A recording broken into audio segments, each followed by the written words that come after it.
So hi, I'm Sam Goldstein.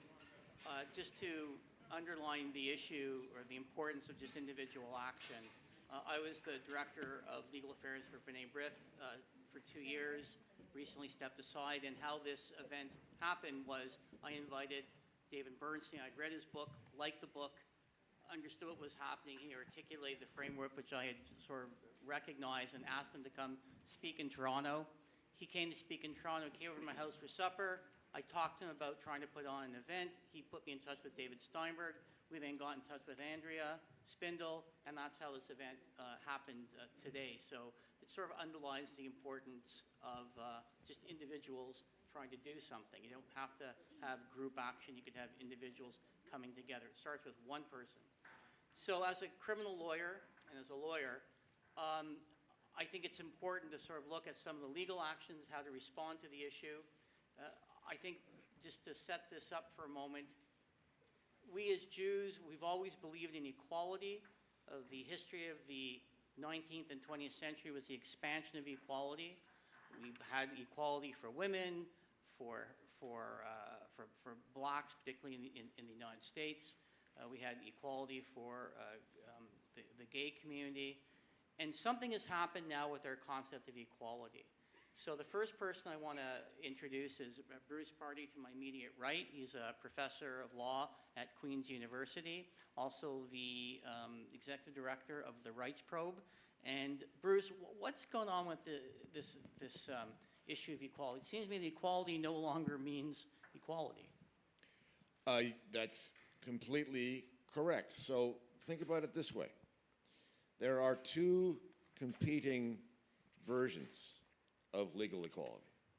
And the first one, which you're referring to, is the idea that everybody is entitled to be treated equally. They're entitled to the equal protection of the law. That is, this idea embedded in Western legal systems that justice is blind, that the same rules and standards should apply to everybody without regard to who you are, what race you are, what religion you are, what sex you are, and so on.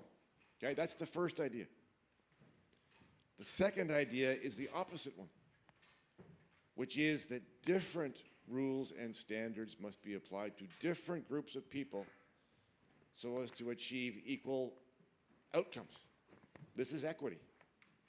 So equal treatment and equity are opposites. You cannot have them both. They conflict. You have to pick one. And for a long time, the idea that we had was the first one. And now the idea is the second one. And that, largely, is the fault of the Supreme Court of Canada.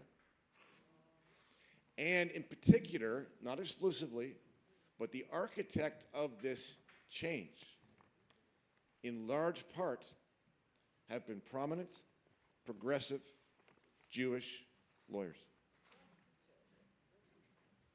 So I think when you're saying that, can you touch upon, and I think we've talked about Rosie Abella's seminal work, which sort of bridged that gap between thinking between equality as a universal application and then to equity being an outcome issue.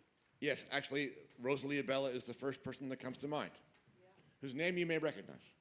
So in 1984, this is long before she became a judge of the Supreme Court.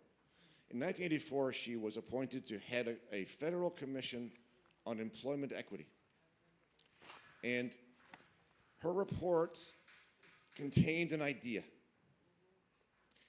And it led very shortly thereafter to the passage of a federal statute, the Employment Equity Act. The idea is this, that if a workplace or a profession or an institution contains within it a different proportion of people from some groups, as is contained in the general population, then that workplace or institution is discriminating. That is, it is racist or it is sexist. Now, mind this, that does not require any extra evidence. It is merely the fact of, for example, if you have this proportion of indigenous people in your institutions, and that percentage is lower than the percentage of indigenous people in the population at large. Therefore, by definition, that institution is racist, right? And this idea gets embedded in the law, in the way the Supreme Court of Canada interprets the equality guarantee in the Charter of Rights. There is one, and if you read the words, it looks like, it sounds like, it is giving us all the first kind of equality right. That is, blind justice, the right to have equal rules applied to everybody.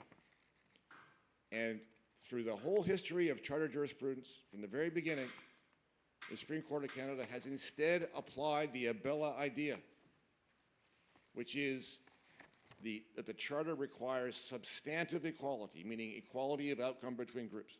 Now, here's the kicker.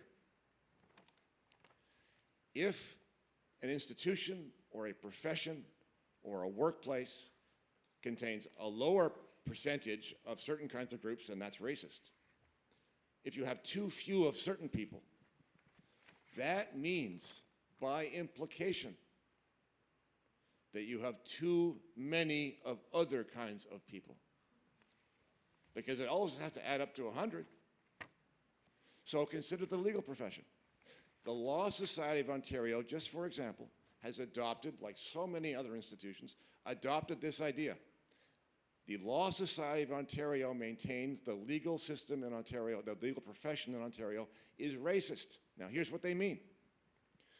They say, well, there aren't enough of these kinds of people. And by implication, there are too many of these other kinds of people.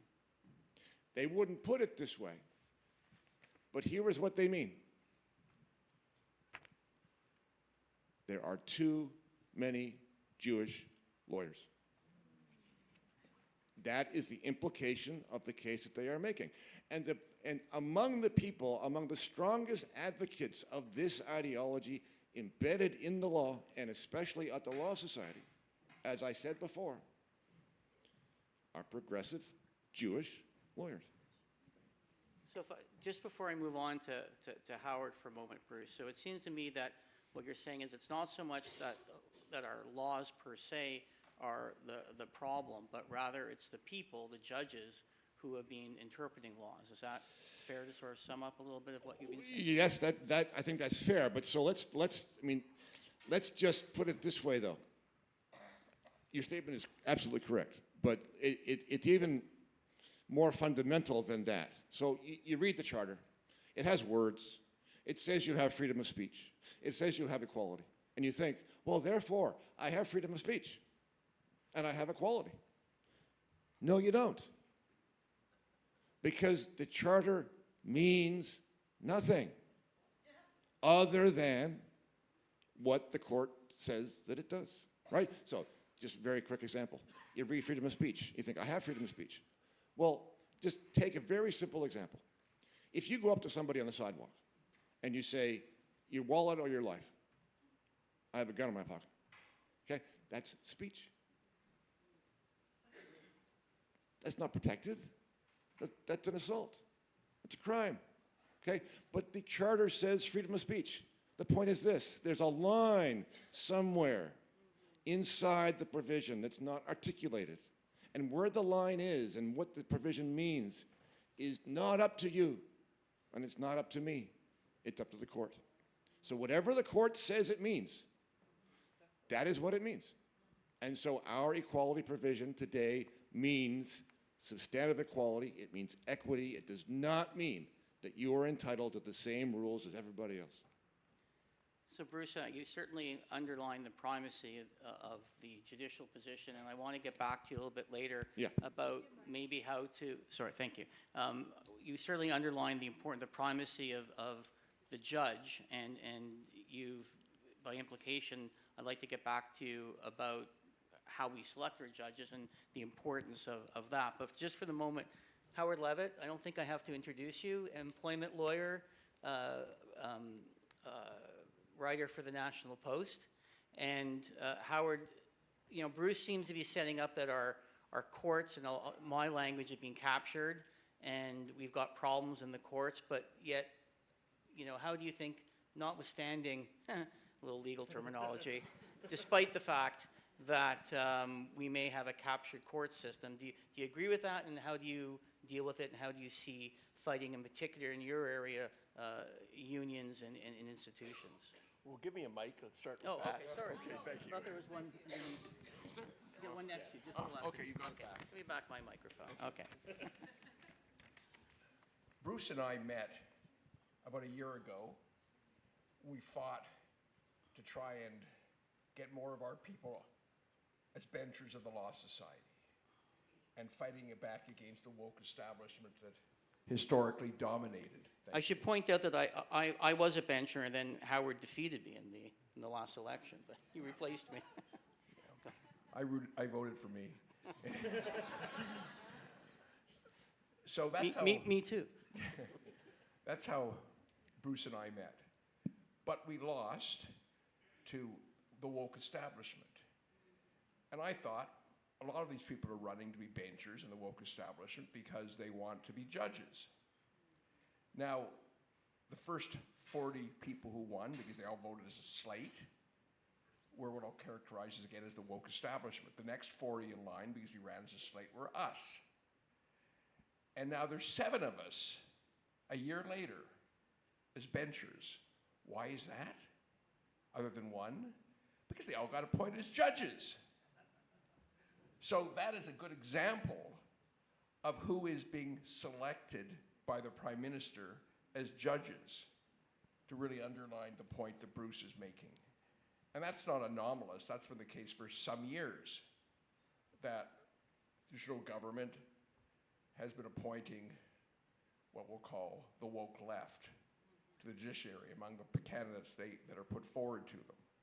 So don't think that justice, I don't think anyone in this room does think that justice is blind. Justice is driven by the views of the people who are on the bench and what they think public policy is. Because public policy plays a large, significant role in how the law is interpreted and how the Charter in particular is interpreted. So let's go to the next. Thank you for that. Thank you for that. But let's talk now about your firm. Sure. You have been retained by a number of different Jewish organizations. So how do you see, despite the fact we may have a captured court system by progressive thinking lawyers, how nevertheless do you go about trying to fight these issues? Okay, I will. And I would do one more item. Sure. Following up from Bruce before I finish, Rosie Bella, who's a charming woman, a delightful woman, but she's been disastrous for our community and are disastrous for the development of theology of the courts because of affirmative action, which way back when, before I was the National Post, I was writing for the Toronto Star before they told me I was too right-wing to write for the Toronto Star, and that was the end of that before the Post came into existence. And I could only write for the Star if I stopped writing about political issues and unions. And then the Post came and saved me, and I was able to write for the Post and write what I wanted to write. But I wrote way back then, and that was 28, 20, 30 years ago, how ultimately racist affirmative action is for all the reasons that Bruce described. Now I'll answer your question. Okay. Let me break this into certain components. First of all, employer obligations and rights. If employers permit anti-Semitism or any form of racism in their workplace, they could be sued. They could be sued for under human rights legislation. They could be sued for constructive dismissal, which means a fundamental poison to the work environment for Jewish employees. They can be sued for intentional infliction of nervous shock, which means intentionally inflicting or negligently inflicting mental stress.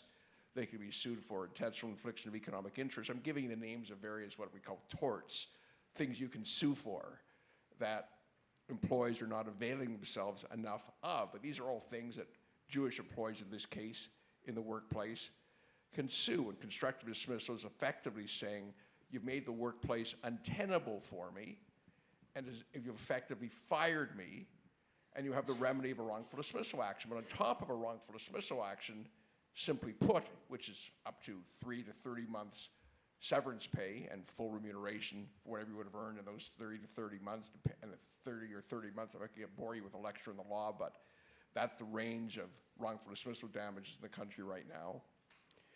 Because of the nature, the reason for the constructive dismissal, you can also sue for mental distress and even punitive damages. Now, people think human rights have some real impact, and they don't. You're much better off suing for constructive dismissal or wrongful dismissal than going to the Human Rights Code, because in human rights, there's no cost paid at the end. It goes on for years. It's not as much in the public eye as a wrongful dismissal case. So I say to my employer clients, it's much better to have a human rights case against you than a wrongful dismissal case.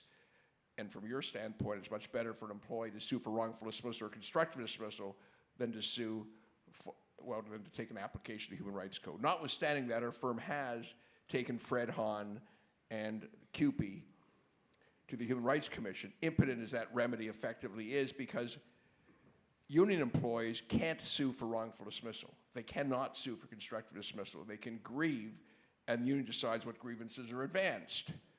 And they say, well, you haven't fairly represented me as a unionized employee. You won't take my case. I've got a very good grievance. I'd say about, generally speaking, now I'm not talking about this issue, generally speaking, about 95% of justifiable grievances are never advanced by their union for reasons of cost and otherwise, and unions are allowed by the Labor Relations Board to pick their grievances. And there's an exception to that if you can say as a union employee, well, they didn't act free, arbitrarily, discriminatorily, or in bad faith. You've got a pretty good case to say it was discriminatory. If it's an anti-Semitism case, especially against your own union or against your employer. But the actual statistical success rate for duty of fair representation cases is under 1%. So it's an impotent remedy. Why is that? Because the Labor Board says that unions are amateur bodies, they're not a group of lawyers, and they're entitled to make mistakes. So there's a shot, and this is probably a pretty good area, because it really is discrimination, which is, I suppose, an exception, but it's not a strong remedy. But we brought the case notwithstanding that for several reasons. One, because CEJA helped us bring the case and funded it to some extent. Secondly, because it brought some publicity to the issue. And thirdly, because it became somewhat of a rallying point for Jewish CUPE union members and other union members to know there is some form of remedy. Now, it will wind its way through the Human Rights Tribunal for years. That's how long these things unfortunately take. But it's one way of fighting back. But employees' rights in a non-union workplace that I've already discussed is much more powerful. Now we talk about what employers' obligations are. First of all, they don't want to be sued for constructive dismissal or wrongful dismissal or even human rights. But what are their rights if you've got an anti-Semitic employee? What are their obligations? Or if Jewish employees are facing anti-Semitism in the workplace? Well, to fire the employee in question. And beyond firing anti-Semitic racist employees in your workplace who discriminate against Jewish or other employees, what about if you have an employee attending one of these pro-Hamas hate rallies? I hate the expression pro-Palestinian hate rallies. Every one of them is a pro-Hamas hate rally. They all shout from the river to the sea and other genocidal slogans, so I don't let people get away with calling them pro-Palestinian hate rallies. That's not what they are. But leaving that aside, what do you do if you have an employee of yours attending a pro-Hamas hate rally? Well, if a person is in management, if they're client-facing, if they're public-facing, then that impacts on your brand as an employer. That impacts on your reputation as an employer. You have the right to fire them for cause without severance. Immediately. And by the way, in employment law, if you don't do it immediately, you're forsaking your right to do it at all, because it's called condonation. You lose your cause, any cause, whether it's theft, whatever. If you don't fire right away, you've condoned the misconduct. So you have to fire right away as the employer, and you fire without a penny of severance.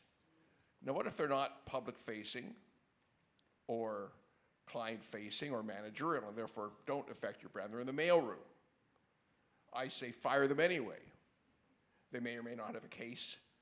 you may be able to argue cause, you may be able to argue it tarnishes your brand, especially if you catch them on social media, then it is cause. Let them fight you is my approach. Some courts will say that's cause for discharge, whatever their position is.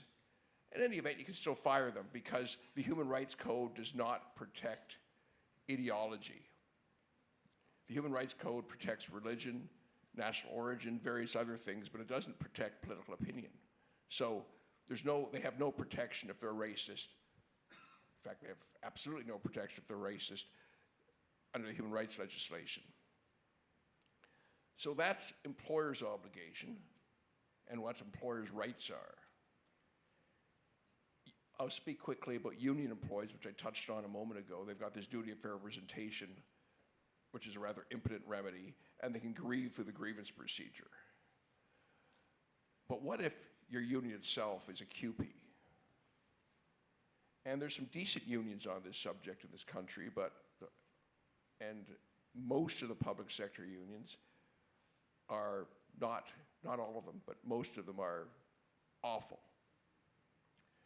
You can disassociate from your union if you're particularly, some of the union locals in QP are apoplectic about what's going on, are enraged, are really concerned, don't want to be tainted with that, so they could associate with steelworkers or any other union.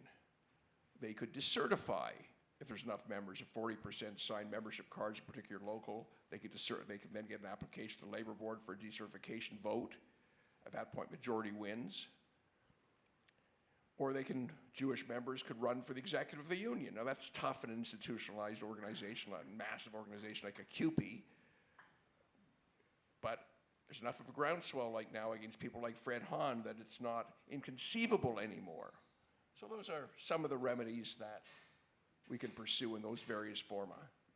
So just, I'm going to go to David Elmaleh, but when I get back to you, I just give you a little time to think about it. I'd like you to tell us a little bit more about, whether you see the future in defending the Jewish community within the courts being class action suits or these individual suits. So I'd like you to contemplate that for a moment, then I'll get back to you. So David Elmaleh, let me introduce you for a moment.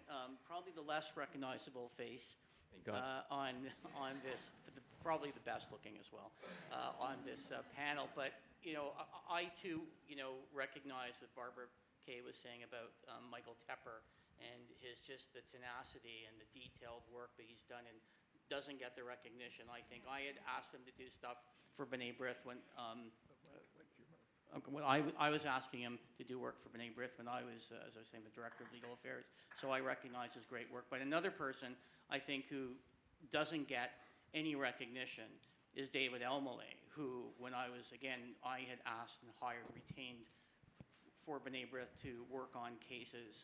And he's done tremendous work, doesn't get the recognition.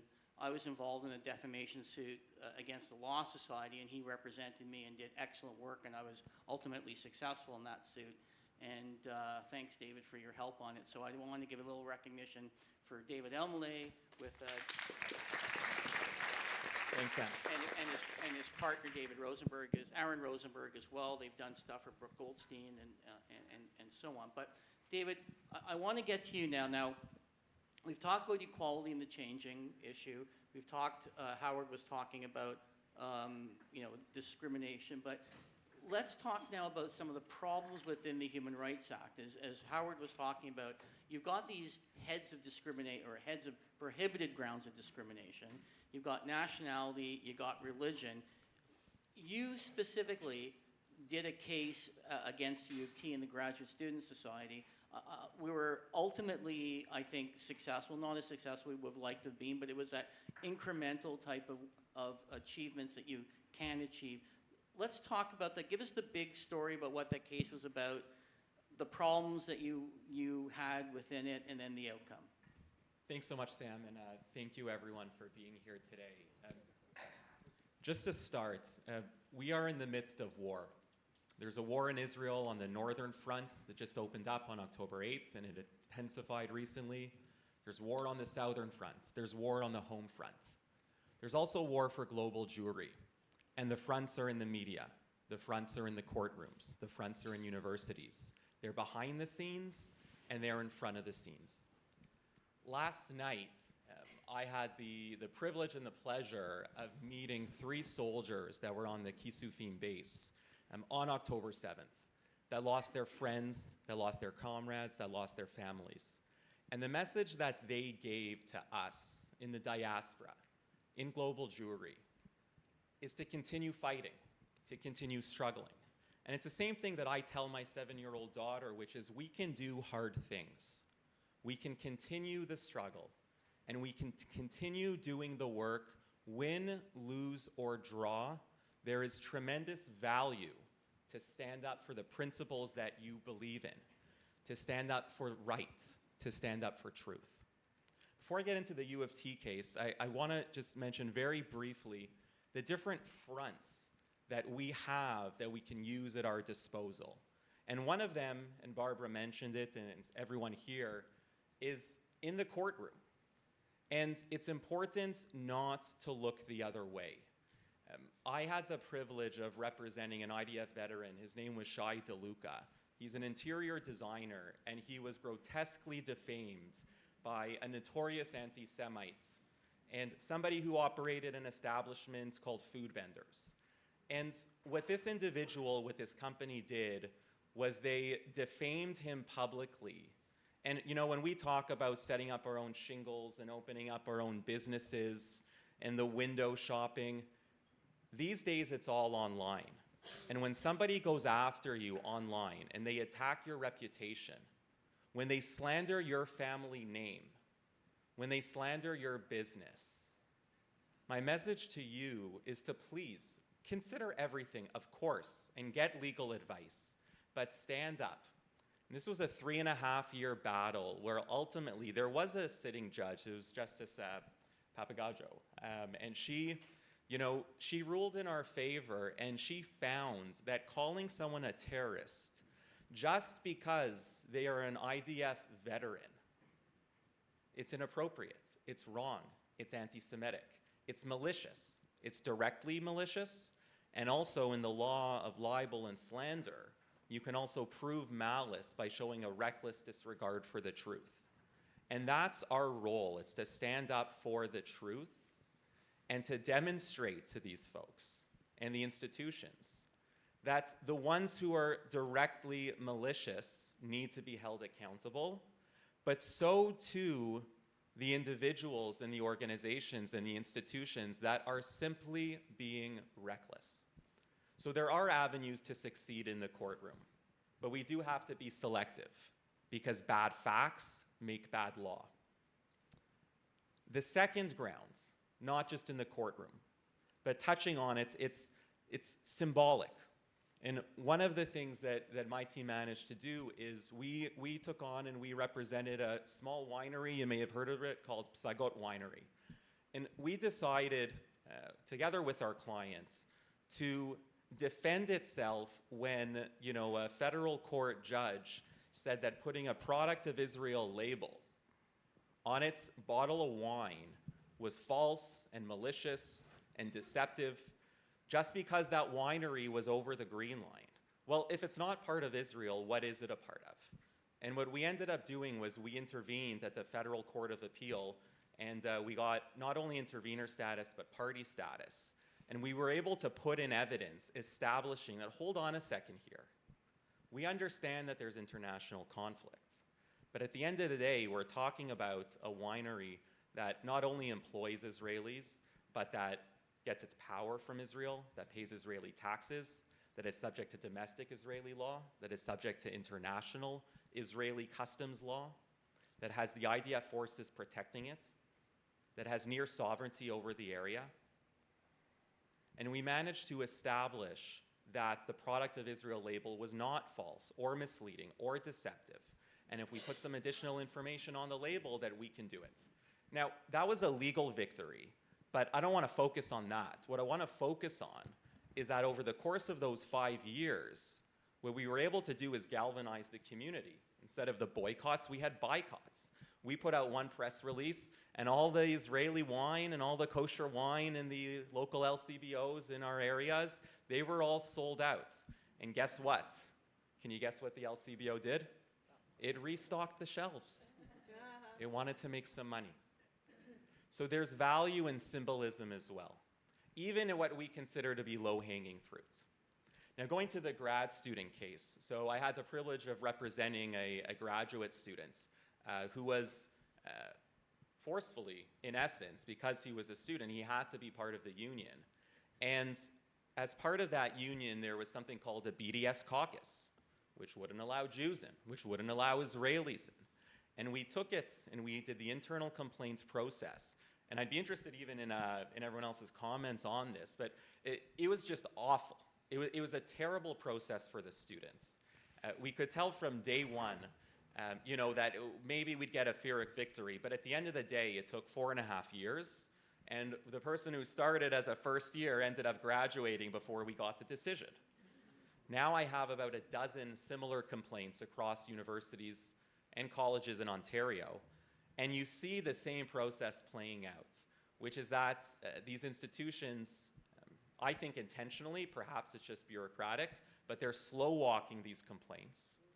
And ultimately, and this goes back to the idea of intent and contextualization, they're ultimately saying that there is this distinction between Judaism and between Zionism, and anti-Semitism and anti-Zionism. And there could very well be a distinction in certain instances.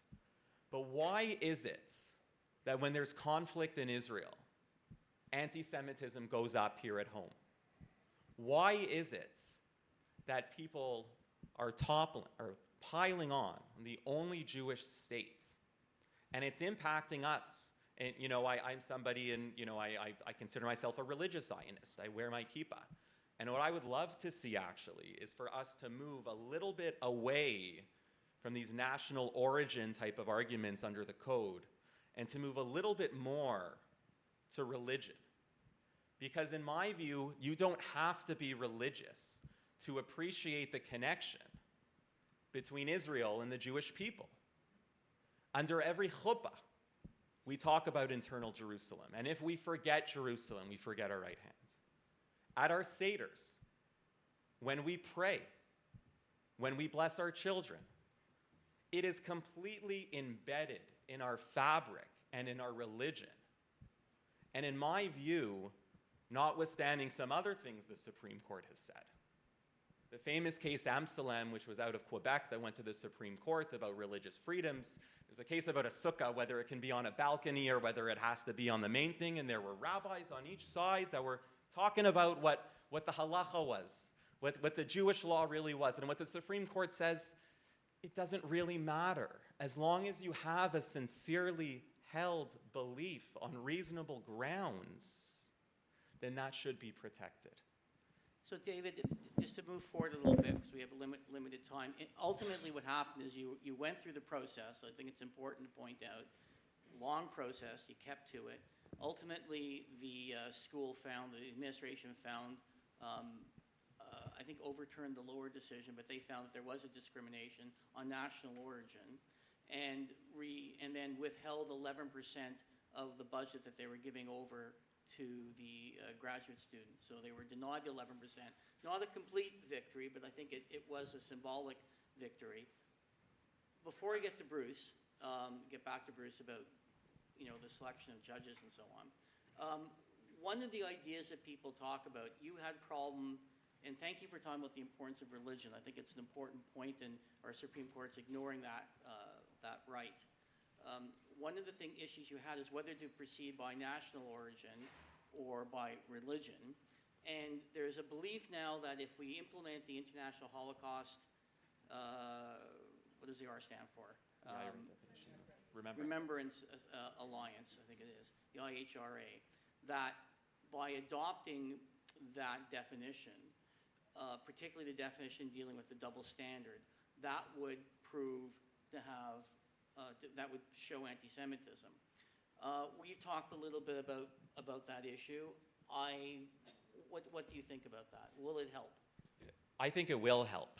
I think the challenge is that no university in the country will adopt it because they think it unnecessarily or unreasonably infringes on freedom of speech and to criticize sitting governments, the Israeli government, etc.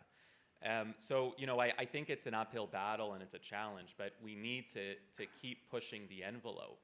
And as a final point, I think there's tremendous value in advancing these types of arguments. And the case in point is the U of T encampment decision. I was involved as one of the intervening nonprofit Jewish organizations there. And ultimately, the outcome was helpful in the sense that the encampment was disbanded. But what the judge did was decided the case on the narrow basis of property rights and found that there wasn't sufficient, evidence of anti-Semitism, et cetera. And, in the decision, there were some comments that, reminded me of what some of the presidents of the universities in the U.S. said in Congress about contextualizing things. And the judge actually said, well, there isn't sufficient evidence of anti-Semitism or keeping Jews out of the encampments because we actually had Jews in the encampments. And some of them lit Shabbat candles Friday night there. So, when you tell us that there are these incidents, that they must have been isolated, it must not be systemic. So I think the message is we have to keep pushing it. But from a public interest standpoint, we have to get to the point, either as individuals in specific cases or as organizations and institutional support, we have to get to the point where we are creating the evidentiary record, where we are putting forward this evidence and we don't let other people fight our battles. Because in that encampment case, it was the right outcome. But the reasons regarding anti-Jewish hatred and anti-Semitism were problematic. But at the end of the day, we weren't able to disturb the record because it wasn't our case. It was the university's case. So we need to get to a point where we can make real impact on that stage, where we can tailor the evidence, where we can bring out the truth and shine a bright light on it, because we are in an age where I don't want to say truth doesn't matter, but it's not being emphasized or valued as much as perhaps it used to be, and that's the TikTok generation. Yeah. Just on the IHRA, I know, again, when I was with B'nai B'rith, I don't want to keep going on about that, but we at B'nai B'rith were trying to get a lot of institutions to adopt the IHRA. I know that's a big push now within the Jewish community. It's coming up again. I think it's important to point out, if you're involved in any of that there are, by and large, you have to be very careful about how organizations adopt it. So let me give you examples. There are 11 operational definitions of anti-Semitism. Only one of them deals with the double standard. Ontario adopted the entire IHRA, the whole kit and caboodle, all 11 definitions. Saskatchewan, you take a look at what they did, and they're not legally binding, these adoptions, but they just said, well, we adopt that anti-Semitism is discrimination against Jewish people. So they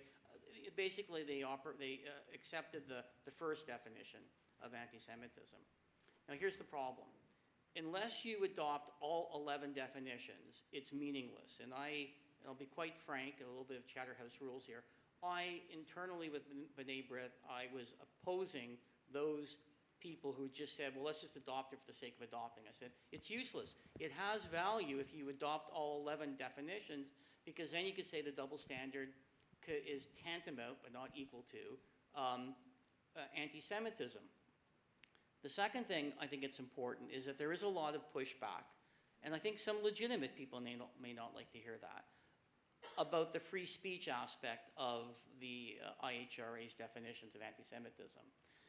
And the way I suggested we handle that, and again it's the double standard issue, is it's true that not all criticism of Israel is anti-Semitic, but in the law at least, with the double standard operational definition of anti-Semitism, you could argue that it is a rebuttable presumption. So in other words, it raises a scent of something wrong, and it'd be up to the other party to say, no, that's not really what you may think it smells like. It's something more innocent. So that's what we call sort of a rebuttable presumption. So I think the way we have to treat the adoption of the IHRA is by saying, if you're going to adopt it, great, adopt all 11 or else it's useless.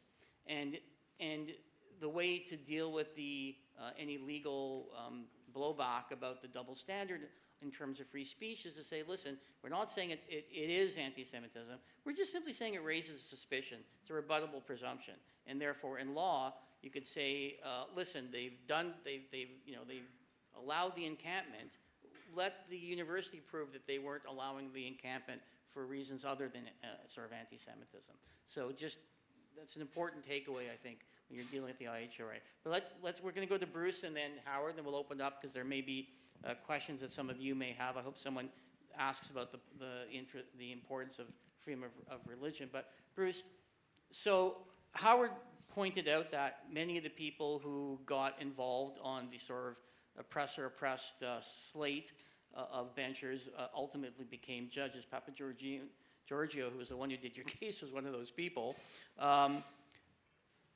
It's not just within the judges, although I want to point out, I also want to talk about adjudicators within all the administrative, provincial and federal administrative tribunals, and then in regulatory tribunals. So how do we then try and change the judges? How can we do that? Okay. So let me say this first about the judges. We have some good judges in Canada. But as an institution, it's going woke. And if you think about the title of this gathering, Woke Antisemitism. It's a good title, but it's also redundant. Woke is anti-Semitic. Like there are not different flavors of woke, some of which are not anti-Semitic. It is by definition that thing, for reasons that Barb and David alluded to. And the process of appointing judges and adjudicators is a political one. One of the things that Canadians love to point out about how bad the U.S. is that the U.S. process of appointing judges is very public, it's very open, it's very contentious, it's very political. It is a struggle, it's a power struggle. And in contrast, we like to say that we don't, ours is not political, okay? That's baloney. What it is not transparent and not contentious. Appointing judges and adjudicators is a prerogative of governments in power. And they appoint in accordance with their own criteria, their own people who share their ideology, and in accordance with a sort of an internal backroom, back channels kind of process. Now, there is the appearance of openness about it, but really that's just trimmings.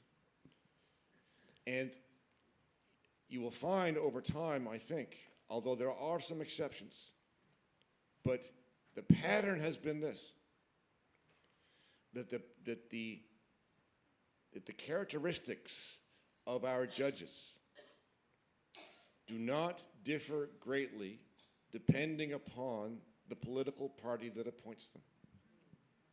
In other words, the liberals and the conservatives and the Democrats, where there is a democratic government, tend to appoint the same group of people. You could see this through the Harper years. The Harper regime appointed a handful of judges to high courts, and until the very later stages, they appointed judges who were progressive. And so my message would be on judge appointments and on adjudicator appointments, you've got to get your hands dirty. You have to make the thing contentiously political. You have to get involved in the back channels and the back rooms. You have to put together lists. You have to put pressure on the politicians. You have to make them feel the heat and make them believe that they do not have a completely free hand to be pushed in the direction that they are now being pushed, and they go without resistance, and we are going in the wrong direction. For a second, I want to get to Howard. we only have 5 minutes, and Andrea's told me that. No, I have time? Yeah, we Oh. break at 11:30. Oh, 11:30, We oh. have 2 mics, so we're going to go to the audience. Okay, great, okay, so, Howard, I asked you to talk about, class action versus individual, but you could, I don't want to limit you to that, so you could talk about, you could respond to anything if you want. I would anyway, but okay. Ideally, class action is better than individual actions because you have more resources and you can take a more systemic analysis of what the issues are. The problem is it's first to the post. Whatever law firm jumps in quickly gets the class action. Other law firms can't, so you don't get necessarily the most appropriate law firm, and I'll just say nothing more than that, taking the class action cases.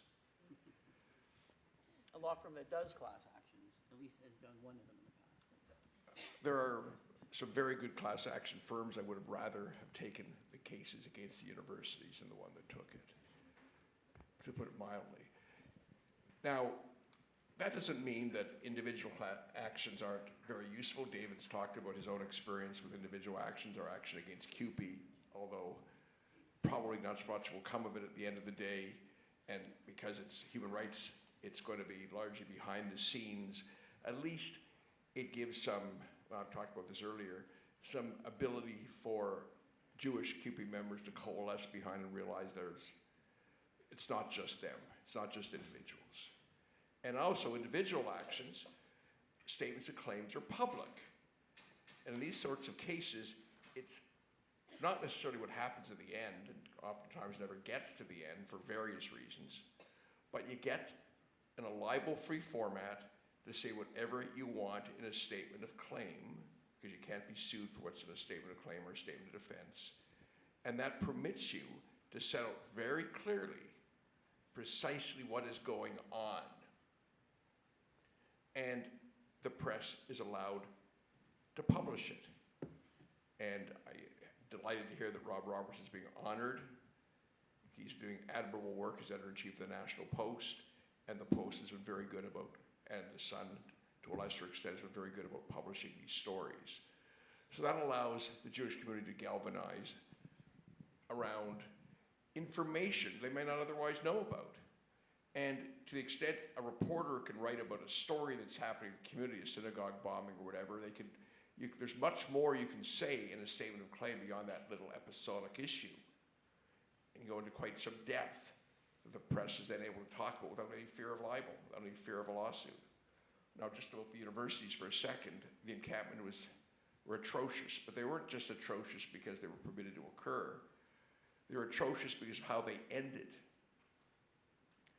First of all, U of T let it go on for months and did nothing about the anti-Semitism that was ripe and rife within the encampment. But then when they ended it, I said, good, finally, I thought to myself, I hope the protesters stay, the police pull them away and throw them in jail or start levying fines. The U of T didn't let that happen. They made a deal with them. They gave them absolute amnesty for all of the criminal offenses committed within the encampment over those months if they just left peacefully. And Windsor was even worse, because the Windsor resolution gave funding to terrorism. It gave positions that the university then adopted on anti-Zionist issues. It was atrocious what they agreed to, which is why so many people have withdrawn funding from the University of Windsor. I hope it, like Ryerson, like TMU, goes down as a university. Now, another thing I want to say about that, I was teaching employment law to judges from Saskatchewan, Alberta, and Manitoba this week out in Saskatoon. And a judge came over to me and said, you know, Mr. Levitt, you're a hypocrite. I said, well, maybe. What have I done? What am I being accused of today?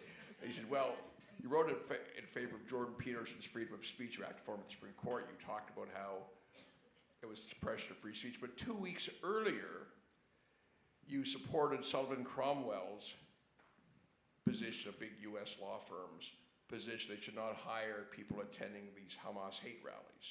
I said, I don't see the contradiction. Well, that's not freedom of speech. No, wait a minute. Bruce's point earlier, freedom of speech has limits legally. You don't have the right to shout out hateful slogans, racist slogans, in violation of human rights legislation, for example. And my firm and many others in the city won't hire anyone who signed that TMU petition, that terrible anti-Semitic scream. And happily, a lot of racists signed their names to that. And some of them did it anonymously, so the Attorney General applauds the Ford government, said, we will hire Ryerson students whose names are not on the petition, but we asked them at the time, did you sign the petition even anonymously, and let you know that if we ever find out that you did even anonymously, you will be fired for cause as soon as we find that out, for lying to us now about it. And of course in the States, when Ackman said, oh, I want to get the names of all those 22 organizations, of those hundreds of students from 22 organizations sign the petition, so they will become unhirable. And everybody else joined in. Well, we're doing the same, and that's some power that we have to say that anyone who attends these hate rallies will not be hired, they'll be fired for cause, and anyone who signs their names to these anti-Semitic petitions of various forms and various contexts will be fired for cause, will not be hired. Anyway, that's what I said to this judge who wasn't very happy at my response. Good for you. Let's go to the audience. I'm Is there? going to ask the first question as I Okay. pass this on. Based on really what Howard was saying, I've been wondering, can the Jewish community, either collectively or individually, sue the university or the university presidents in Toronto, in Windsor, and elsewhere where these encampments were allowed to continue? I want to actually respond to that because something very interesting is happening right now. A number of us brought Canary Mission to Canada. Canary Mission, for those who don't know what it is, they're an organization, largely in the States, but in England, and they go to these hate rallies and encampments and capture social media profiles of those shouting out anti-Semitic slogans. And then they create a profile and pump it up on social media, so when anybody ever Googles that person's name, they're up at the top. And they have a picture of them shouting something awful. And guess what happens to them? They get fired. And good people like the people in this room will make sure that anyone they know will send it to their employers. And if they don't get fired, they're not employed, well, when they apply for a job, they don't get hired. Or maybe they get hired, but shortly thereafter, somebody in the organization sees that they're there and they send it to the employer, and then they get fired. And that's a good disincentive to people attending these Hamas hate rallies or on social, not just the hate rallies, but on social media, saying things that are anti-Semitic. So, Canary Mission's first act in Canada after it came here was to publish the identities and social media profiles of those in the U of T encampment. And they found that over 150 of them were professors. So some of us are now about to meet to talk about how to pressure Gertner, who's at least nominally Jewish, titularly Jewish, to fire these people. And yes, they have tenure, but tenure doesn't entirely immunize people from discharge. For example, if a tenured professor committed a rape, he'd be discharged. Their tenure would not protect them. And of course, a lot of the professors don't have tenure. And what about students who broke the U of T academic code who are covered by Canary Mission because they've given us the proof we need? What about getting them expelled from the university with a mark on their record so for 5 years that will appear, and therefore no other university will hire them? That was done to Bill Shamus decades ago when I was at U of T with him. I won't bore you with that particular story. Actually, it wouldn't be boring, but I won't waste tender time with that particular story. But the point is that U of T has done it and can do it.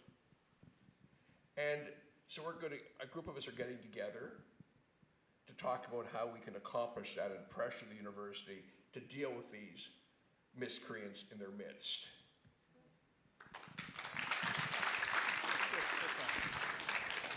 Hello? Hi. Hi. Can I ask my question? Okay, one, who's speaking? Yeah, I I'm can't- right here. Okay, here, Hi. one, and then two, sorry, ma'am. Thank you, everybody, for your work. So here's a question about professional associations.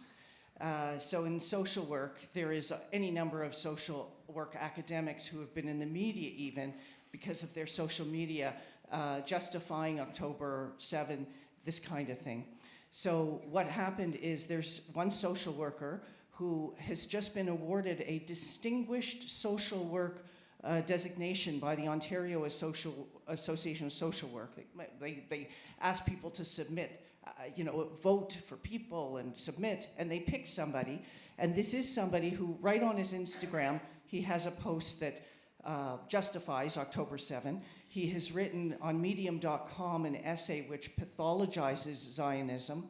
And so the question is there any recourse when you have it's public facing, it impacts on the brand of social work. They're effectively condoning that conduct by recognizing and celebrating somebody who has done this, and is there any recourse? So I think Bruce is going to talk about, but let me just comment as well. Do you want to say something? After Bruce. After you got three people, so let me just first say that listen, I think something can be done. It's not necessarily legal. It's something which I did in 2019. I came up with the idea of getting lawyers together to run as a slate to try and take back the Law Society. I and Bruce helped with that. And we were somewhat successful. We were able to get the Law Society to repeal a statement of principles. The statement of principles were these progressive ideology, right? So the first thing I say to you is it's not always a legal solution. Mm-hmm. Sometimes it's just simply a political solution, or small p. I'm looking at David Bernstein because he was talking about that. So I think it's just a matter of getting together, and if you have a regulatory body, try and take over the regulatory body. That's first and foremost. Bruce? It's captured. It's captured. It's well, captured. Then you're right. We're fighting a resurgence, and to use that sort of wargaming terminology. I like war games. But, you're right. It has been captured. Now you've got to fight to recapture it. Right. So this is the bitter truth. The institutions are captured. That one you're talking about, the judiciary is captured. The legislature is captured. We live under a managerial state, and those institutions are captured. And those institutions are powerful. And one reason they're powerful is that the legislatures have made them so. And the other reason is that the courts defer to them. Don't expect too much of the law.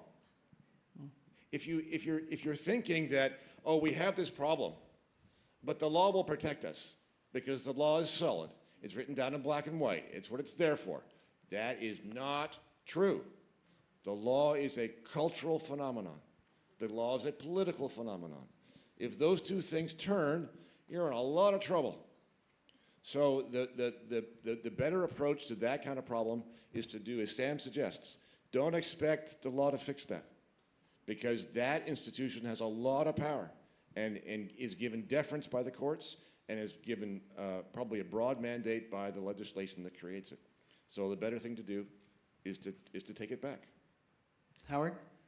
Well, I just finished the Jordan Peterson case, and he was unsuccessful at the Supreme Court in overturning the decision of the College of Psychologists.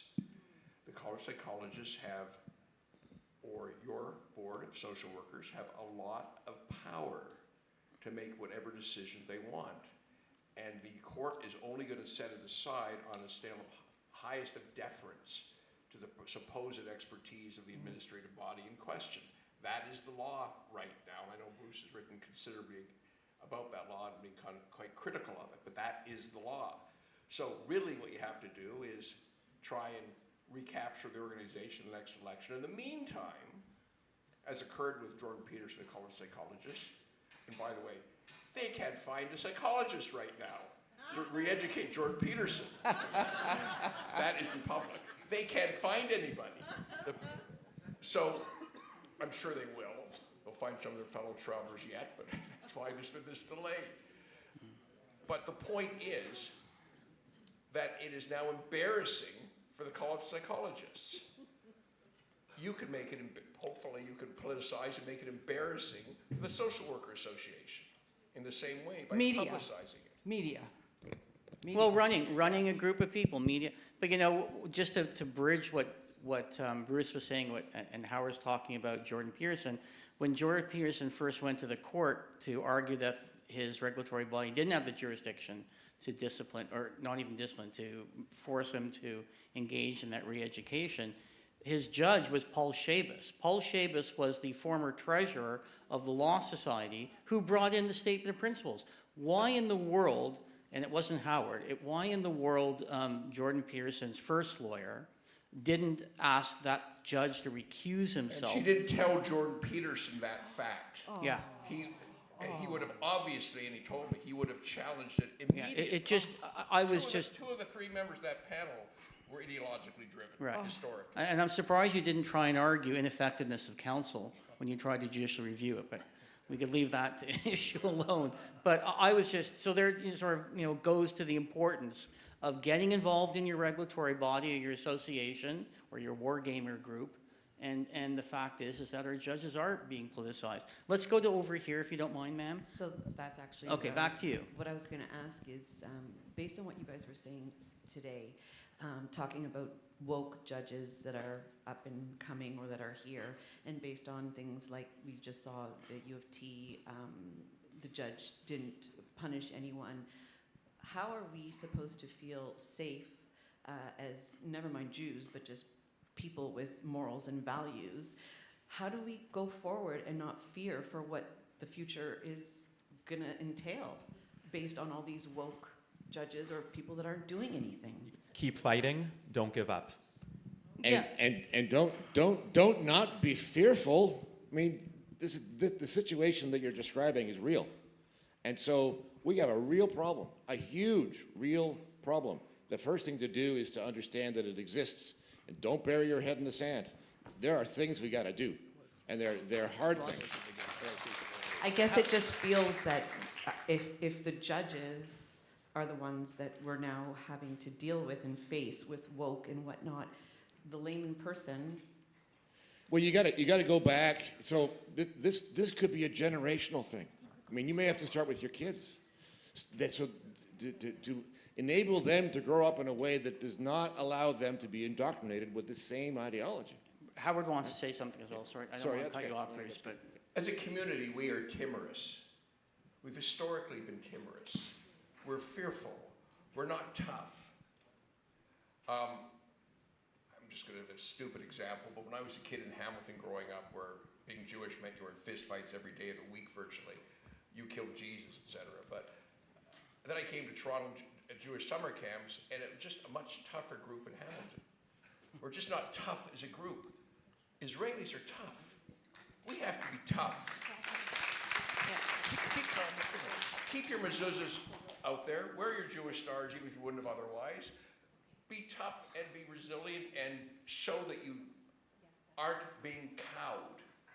Because bullies will stand away when you're tough. And they will come at you when you appear weak and timorous. let's go. Sorry. Can I just jump in for Quickly, though, because I want to get to members of the 30 audience. seconds? Just some other things you can do is just let's try not to narrow the scope, just to you or just to somebody else or just to social work. The issue with the social work, that's not just a social work problem. That's a societal problem. That's a problem for all of us. And, We'll get to education. This is law. that's the next panel. Sir, the individual in the mask. Hi, my name is Mark Goldberg. I do a lot of work on social media. A couple years ago, together with John Kay, took down Laith Marouf and those issues. On Thursday, some of you may be aware that Arthur Wilczynski resigned as special advisor on anti-Semitism at the University of Ottawa. I made the mistake of saying something very controversial on social media, saying that the loss of your leadership and participation will be felt, and that triggered a reply Hey Mark, how many dead kids is enough for a bloodthirsty weirdo such as yourself? 10,000, 100,000? Now, I think we can argue about whether I'm bloodthirsty. My kids would probably agree with him that I'm a bit of a weirdo. But in looking at his social media activity, he had a minute earlier replied to Arthur saying, "Good riddance, Jewish ISIS scumbag." Now, I looked this guy up. His name's Sean J.K. on social media, but he actually promotes himself as a rural Newfoundland lawyer. So a member of your profession. I went to the Law Society of Newfoundland's directory. Turns out there's only 3 people named Sean who are members of the bar in Newfoundland. One of them happens to be Sean J. Kavanaugh. So it's Sean J.K. from Calvert. His Twitter ID is Guy from Calvert. So on Friday, I wrote a 5-page letter to the Law Society of Newfoundland. I'm just wondering, and I guess, David, maybe this is for us to discuss over coffee, are either of those comments actionable? Is being bloodthirsty defamation, is being called a Jewish ISIS scumbag actionable for Arthur? David obviously answered, and I have something to say as well. The short answer is it's complicated. I think it is, but that being said, it would probably fall within the category of fair comments, something like an opinion. And our law does recognize hyperbole as protected speech. It can be defeated by showing evidence of malice, etc. The big challenge, though, that at least I'm facing in my defamation practice now, is that in response to these types of allegations, to these lawsuits that we're launching, the defendants, what they're saying is, hold on a second here. I'm not saying anything that other government leaders haven't said just yesterday, that members of Congress haven't said, that members of the UN, that the head of the UN hasn't said. So that's putting us in this sphere where something that was once considered egregious hyperbole is now making its way into mainstream dialogue. So what I would say is that, it's arguable, but one other thing to note is that the Supreme Court very recently came down with a decision that was heavily criticized for many reasons, but talking about counter speech. That if somebody puts something online in the public town square, then somebody else arguably can respond to it, and there's some added protections there because, just because of the nature and the occasion where it's discussed. So I'd say we're trending in the wrong direction on that front, but that doesn't mean that you shouldn't seriously consider, opportunities available to you to protect your reputation. Yeah, and to follow up with that, and I may be diverging a little bit from the panel, and I may be diverging what people may want me to say, but listen, I'm a very big free speech opponent, and let me give you the framework of why I'm saying that. Free Proponent speech, or opponent? Proponent of free speech, sorry. And I have a tendency for malapropisms. And the reason why is that, when we talked about how to fight the oppressed ideology and the anti-Semitism, I believe the best way of doing it is by going back and re-engaging in the principles of the Enlightenment and liberal Western values. That has always served us the best as a Jewish community. And so when we're talking about these issues, a bit of a distinction in the Jewish community now is, well, we need to have more diversity, more inclusion, more equity. And the problem with that is you give more power to the concept of inclusion, right? If you start asking for, we need to have a Jewish envoy or an envoy against anti-Semitism, well, inclusion means you have to have an envoy against anti-Islamophobia and anti-Palestinian, right? So, and then you have what's going on now in our country is you have the anti-Islamophobia envoy basically indirectly arguing with the anti-Semitism envoy, right? We don't want to have inclusion. What we should be going back to is our fundamental principles of dealing with tolerance and talking about pluralism. That's what we really need. That's the best way of fighting it. And again, when I was, dealing with these cases with B'nai B'rith, I always tried to argue that what's good for the Jewish community has to be good for Canada. And what's good for Canada also has to be good for the Jewish community. We should be talking in general values, general principles that apply to everyone, all ethnic communities, religious communities, everyone. And sometimes you may not like the fact that this person is calling you names, but his right to call you a name gives you the right to call him a name, right? And listen, as Jonathan Kay pointed out, it may just get ludicrous, but don't be so quick to say, I don't like what you have to say, right? Because denying that person to say what they want, no matter how stupid or hyperbolic it may be, denies you that very right. So let's be careful sometimes with how we want to apply the law. Can I just say that? I totally agree. I totally agree. Reverse cancel culture won't solve your problem. Howard wants Right. What he said to you is over the top. It's not within the realm of the kind of debate just being referred to. It's over the top. I think he did exactly the right thing. Complained to the law study. Now I had Dimitri Baskaris, who those who would know, a vicious member on the other side, say some horrible things about me, and I complained to my law society about him, or his law society in Quebec, and they did nothing. But the point is, not just complain to the law society, send the complaint to the local media in Newfoundland, make sure the guy never gets another client. He's aggressive. Let's go back over here. Let's go back over here. Hi, I'm Shauna Small. Hello. Hi, Sammy. First, I want to say thank you. Thank you to all of you for your clarity, for your courage, for standing up for humanity. Thank you, thank you, thank you. And so I am a principal, and I'm also a Zionist and warrior, and I'm part of Jaffa. And I really see, so one thing that was said earlier that was really concerning is, well, this will pass, this too shall pass. And I really, really don't think that this too shall pass. I think, and you all have consolidated that thought in me, that this is systemic, and it's right through our education systems, and right starting in kindergarten. It's not just in university, this is within our public education system. And as we know, kids that come through the education system, they become our future, they become our lawyers, they become our judges. And this is a systemic issue that all of us need to be fighting this war. With that being said, I've seen the rise of anti-Palestinian racism.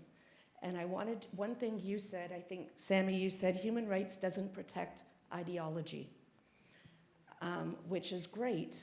I want to know how that can be applied to anti-Palestinian racism, because according to the Canadian Muslim Lawyers Association, anti-Palestinian racism is you're an anti-Palestinian racist if you question anything around the ideology of being a Palestinian.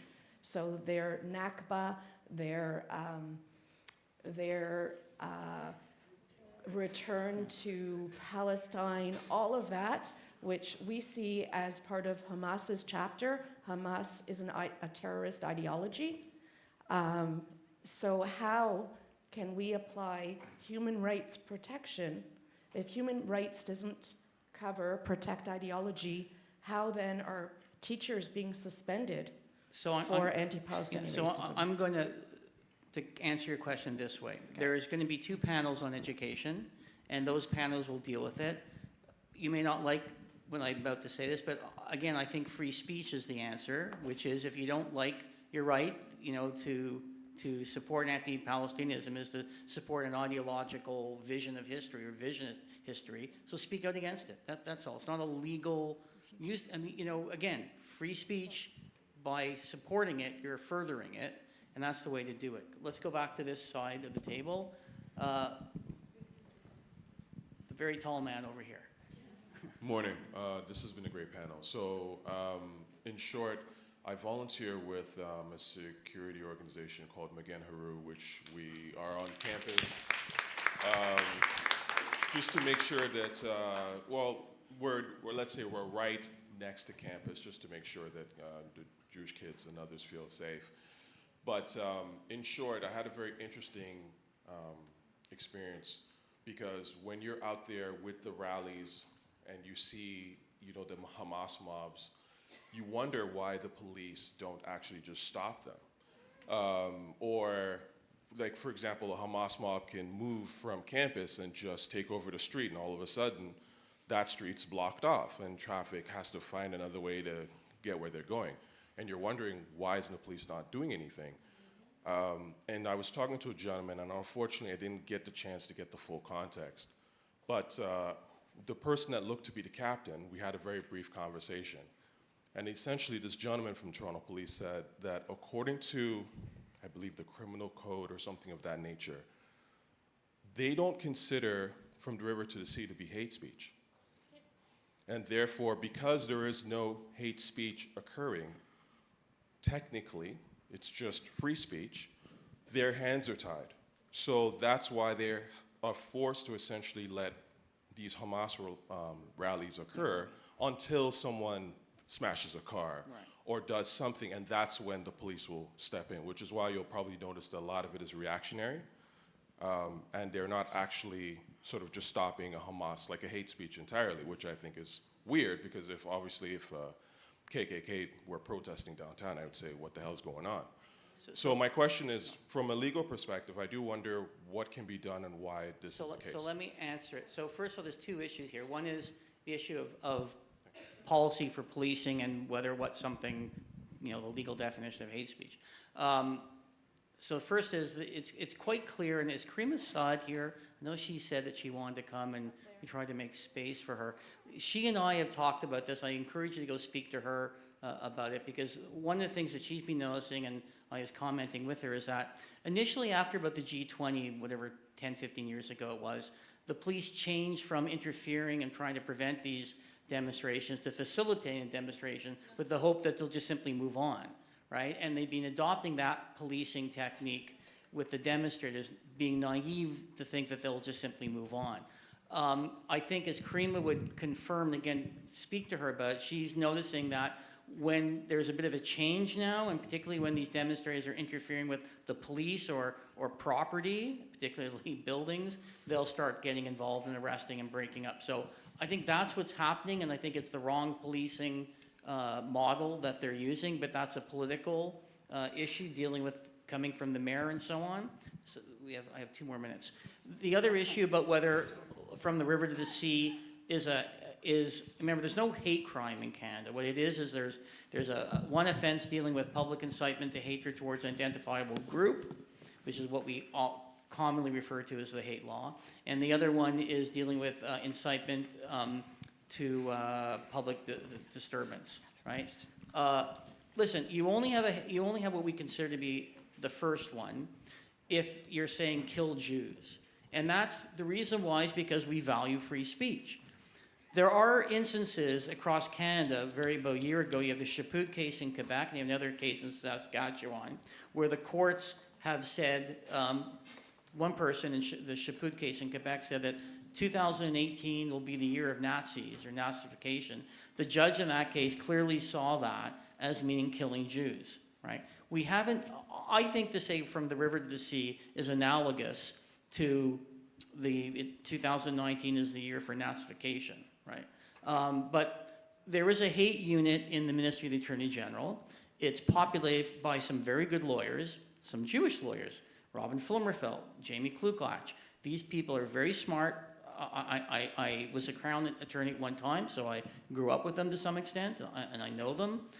Both of them are used to go across Ontario for very important cases, but they haven't decided to charge people yet. And I think it's a political issue to try and convince the Attorney General that they should be charging, because we have analogous cases which would allow the police to charge people underneath the hate to identifiable groups. That connection hasn't been made yet. But yes, I think it is a hate speech, and I think it's contrary to, I think it's 319, because of the analogy you can make to the Quebec case.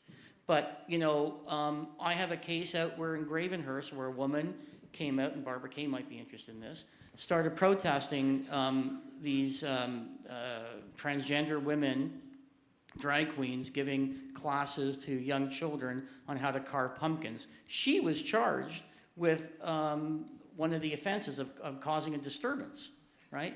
And to me, it's just she gets charged, but what they're doing doesn't get, they're not getting charged. So it is very frustrating, believe me, to see the disparity in how police are charging people.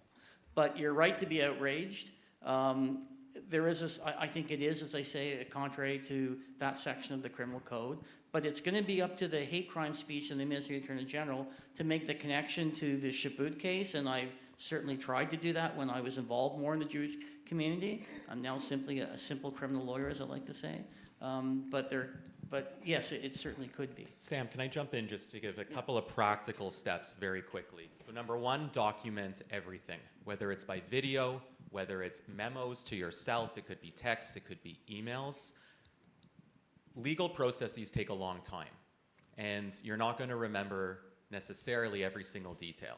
So one thing that you and everyone here can do is to document what happens at these rallies, at these protests. That's number one. Number two, you're absolutely right.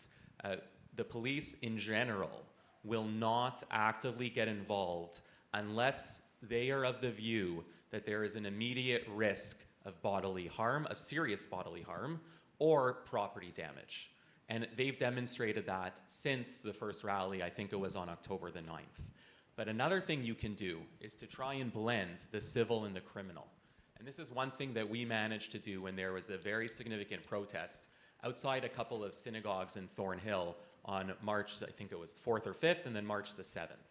And one thing that we did was we sent a legal letter to York Regional Police, to Toronto Police, and we laid out there what we thought would happen, clause by clause under the criminal code, what we thought the laws would be broken, including face coverings, including bylaw violations. And I'm telling you, I sent a lot of legal letters over the last 14 years. I've never gotten a response so quick from the Director of Legal of York Regional Police. And the reason is because if you put them on notice before something happens, then they could potentially be legally culpable from a civil perspective. If there was foreseeability of harm, and there's an increased risk of harm, and they're made aware of it, and they're warned of it, and then they fail to protect those communities. And what ended up happening at those rallies is that the police, first of all, they called in a lot of extra people, and they did keep the peace. There were criminal acts that occurred then, including many slogans. But what ended up happening is, as a result of that, as a result of the community being galvanized, the city council in Vaughan ended up passing a bylaw prohibiting protests within 100 meters, I think it was 100 meters, of religious institutions. So, you know, when we're looking, I would encourage you all to look holistically at all of these troubles. And it is very concerning. But at the same time, there is not one solution. We need to draw in from every discipline, from every avenue, from all of our collective resources and our strengths. And we can do it together as a community, and that's what we can do. And you know, we shouldn't simply just complain, but we need to act. And we need to use some bad experiences to incentivize ourselves to move forward and proactively deal with the problem. Thank you very much. Thank you very much. Thanks to our panel